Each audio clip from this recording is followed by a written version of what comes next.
my name is Pedro.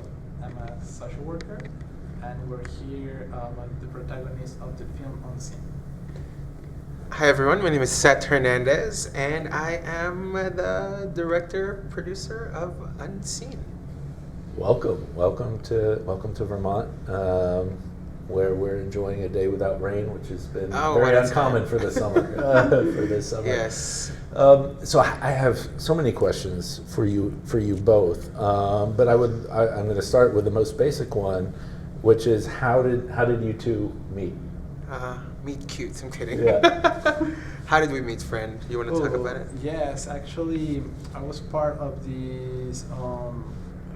this program for immigrant youth in which I was one of the fellows and Seth was one of the coordinators.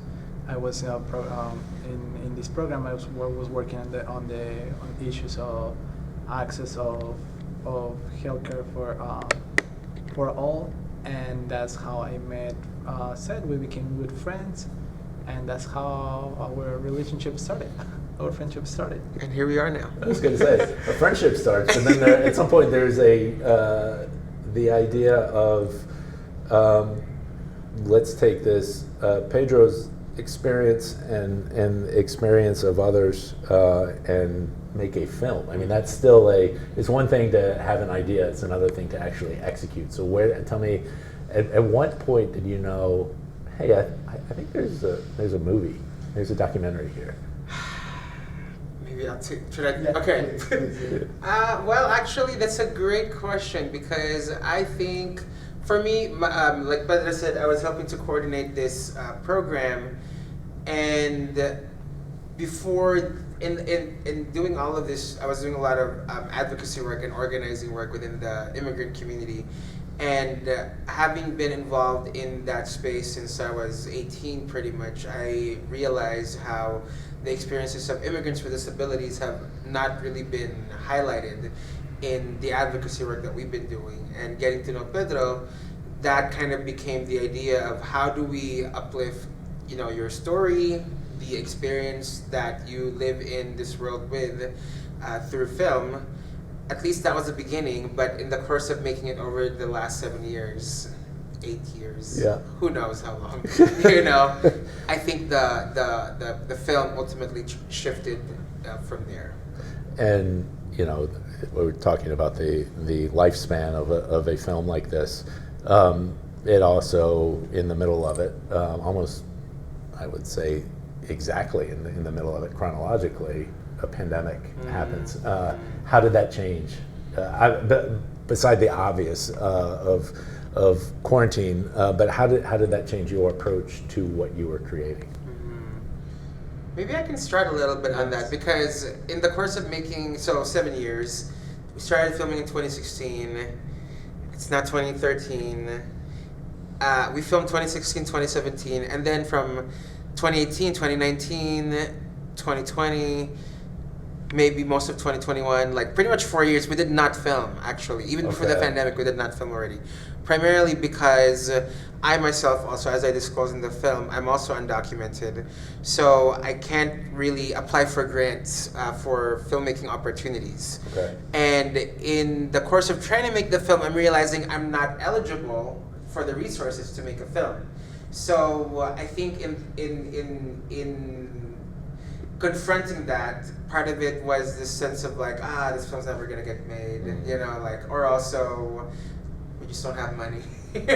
I don't have money, and Pedro, sorry, we can't make this film anymore, and I think it's not just a pandemic, but like a couple of years even before the pandemic, there was also already this shift of inability to move forward. But we just screened actually like 30 minutes ago, and I was sharing in our Q&A that there's like a guiding spirit or energy that really wanted to make this film and really wanted to get it done. And even if the circumstances weren't allowing it, there were just like these ingredients that kept on coming up that allowed us ultimately to get to this point. So I don't think it's just a pandemic necessarily that was a challenge. There were bigger things beyond that. Obstacles everywhere. Well, which is kind of the theme of the film, overcoming obstacles.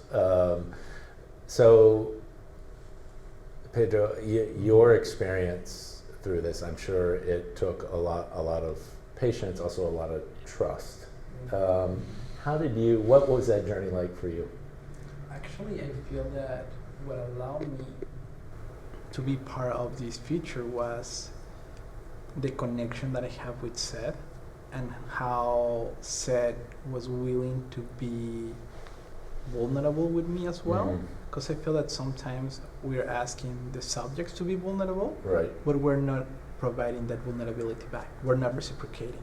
So seeing this not like having this relationship of a partnership instead of me being the subject, Right. allow me to feel more, allow me to build this rapport with him, Got it. and create this friendship, this relationship, which in turns empower me to be fully myself and to allow this project to continue. That's beautiful, and it's something that I wouldn't normally think of, but of course that makes all the difference in the world. One of the things, or maybe the thing, that really struck me about this story is the approach to telling it. As you say in your material, it was an experimental approach. We as an audience are asked not only to kind of deeply understand the process of putting oneself in the shoes of someone with disabilities and the immigrant community, but to really experience it. You interrogate filmmaking to begin with. What we see, what we hear, gets basically taken away from us and presented in a way that only you could do for this film. At what point did you decide, this is how I want to do this? Oh my God. I love the question, Matt, because part of me is like, oh wow, I guess so. Yeah. I never even thought about the things that you named, and I appreciate you sharing your experience with the film in such a way, and I think that's something that I share a lot, about the course of making the film. Your question is like, at what point was did you decide that this is the direction I want to go? Right, yeah. Because, well, maybe there's two ways to answer that question. The first part is wanting to ensure that Pedro gets to enjoy the film, not just access it, but really enjoy it. So how do you make a film where the person at the center of the story who's blind gets to really enjoy it, and also acknowledging, like someone who's sighted will not have the same experience of watching it, so how do we invite people that are sighted to listen to the film while also recognizing that we will never make those experiences equally the same? Right. And I think at the same time, accessibility being a really key driving force of the aesthetic of the film, we want to make sure that accessibility is not just a checkbox, to tick off. We did this because we had to. Exactly, but it's like, what's a creative, poetic experience to embody accessibility? That question, though, I think ultimately answering that question was not something that personally on my end, it wasn't something that I thought about and got a question. I got the question answered, but more like allowing life to happen, allowing process to take place, and at some point that I don't even realize, something just clicks within me, within our team, Pedro, conversations. There's just like something that happens when this is it. It's almost like whipping, cream to make whipped cream. You know, like at some point you get soft pieces. Exactly. Exactly. Yeah. Oh, that's wonderful. I love that metaphor too. Yeah. That's a great metaphor. What has the reaction been from people you've known and who have known both of you before the film and now seeing you, and then from strangers? So I guess it's a two-part question.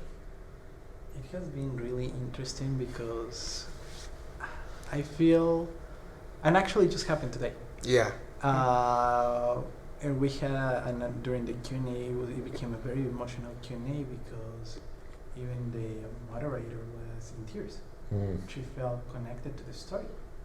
And what we like about about this project is that highlights the complexity of the human existence. Right.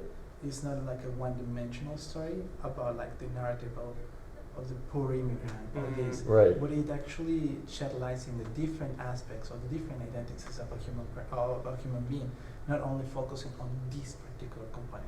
Right. So it's just like like seeing it as a whole, Yeah. and I believe that allows to actually being able to connect with people who probably have not shared our backgrounds, Okay. but something that we can connect is an emotional from an emotional level.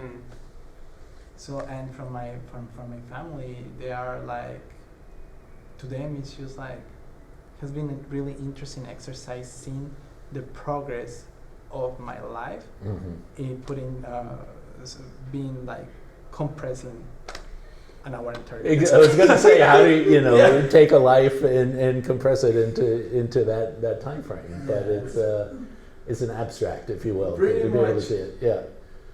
And how about for you as a filmmaker? What has the reaction been like for you?